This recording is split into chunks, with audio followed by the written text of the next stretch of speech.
And I'm not going to hold you in suspense for 30 minutes before I finally tell you what is the purpose. It's very clear and it's very simple. And Allah mentions it in the Quran, the Muslim holy book, where the purpose of life and the purpose that He created us is so that we may worship Him and worship Him alone. And that's as simple as it gets. And there is no complication there. Because the most important message has to be digestible, has to be clear, has to be understandable. It can't come to you coded, it can't come to you within the confines of a mystery, because it's the most important message. So this is something that Allah wants us to know. And for those who don't know, the word Allah, it's a name. It's the name of God in Arabic. It's not the name of a different God. And a lot of times you'll find people trying to say that Allah is not the same God as the God of Abraham or the God of Moses, but actually that's not correct. And I always tell people, if you don't believe, you find a Bible in Arabic and you'll see that it says Allah. And all Christian Arabs, they say Allah. So when I say Allah, for the purpose of this talk, it's just the name of God in Arabic. We're not talking about a different God. And if you hear me say in Arabic, Sallallahu Alaihi Wasallam, after the name of the Prophet, it means may Allah extol and send blessings of peace upon him. So it's a kind of respect that we pay to the Prophets.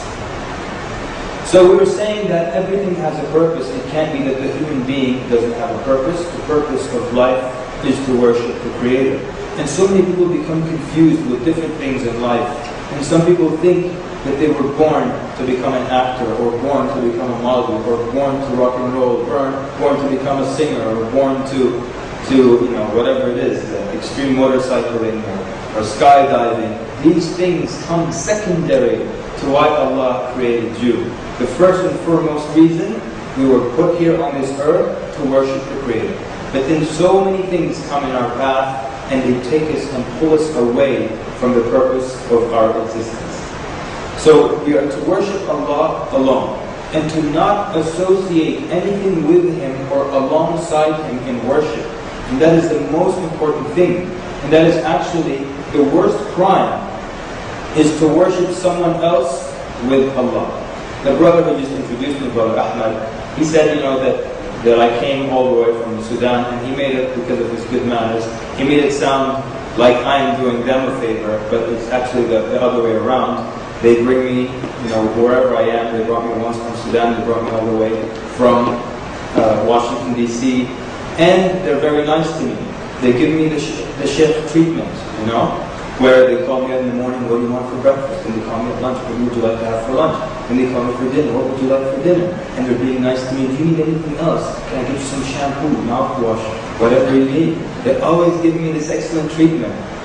And imagine now, after being here for, let's say, a total of 2 weeks that I will spend in Calgary, after these 2 weeks, when it's time to really thank them, I walk up to a total stranger that I never met before, and I say, you know what, I'd like to thank you very much for buying my ticket all the way from Africa and my return ticket. I'd like to thank you for all the meals that you've paid for me. For the lunch and for all the good times and all the respect that you gave me. Thank you very much. And I just thank a total stranger that has nothing to do with this group that invited me over here. No one in this room feels that that's fair. No one feels that that would be proper. And if I were to give anyone in this room $1,000, would you go and thank somebody else for it? Or would you thank the one who gave it to you? And that's why worshipping something besides Allah, no matter who or what it is a severe, severe and major sin in Islam, but not just in Islam. You will find this message consistent, and you will find this message to be there also in the Old Testament, even though I understand Jews do not like this term Old Testament, because to them it's not old, it's still the real deal. But you will find this message consistent in the Old Testament, it's consistent in the New Testament, that you do not worship anything else besides God. And you do not worship anything else alongside with Him. Because He is the one that gives you everything that you have of good in this life.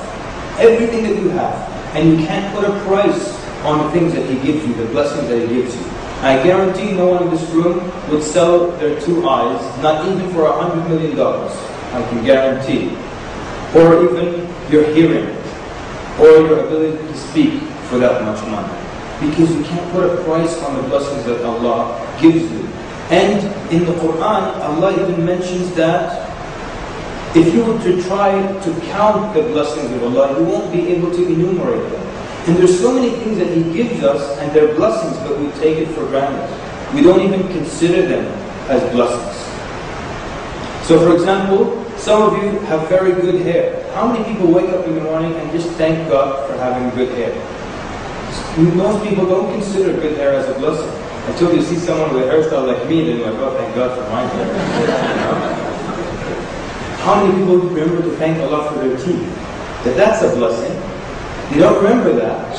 So many things around us, they're blessings from Allah. We can't put a price on them. We can't enumerate them. We can't count how many blessings we have from Allah. How many times do you wake up? How many times in your life have you woken up in the morning ill? You wake up with an illness and you call in, you can't go to work, or you can't go to school. But how many days did you wake up in good health, not sick? And how many bad illnesses and how many potential illnesses did Allah push away from you? So that's again another way of looking at the blessings of Allah. So He gives you all these blessings. And in the end, when something good happens, you hear people say they thank other gods or they thank something else that they worship. How many times have you heard something good happen to someone and they'll say something like, thank you Jesus. Or they'll attribute it to something else other than Allah. Oh, this happened because of my good luck or good fortune. What is fortune? What is luck? No one knows what that is. You can't put a precise definition on it. But people, rarely do they fall back on thanking Allah and attributing good that happens to them to Allah. And so that's why that shirk is such a major sin, that Allah does all this for you and then you thank other than Him. Or you don't even thank Him, you attribute it to yourself. Well, ultimately, part of what you did was part of the reasoning behind why you got the good blessing or the good thing, but ultimately it came to you from Allah, because Allah could have had you switch places with someone else in another corner of the globe, and you could be in a dilapidated village with nothing and no wealth, but Allah chose to put you in this situation. So every good that happens to you ultimately comes from Allah. And so, therefore, because He is the one that gives us everything that we have of good, it makes sense to worship Him. It makes sense to thank Him and not anyone else alone.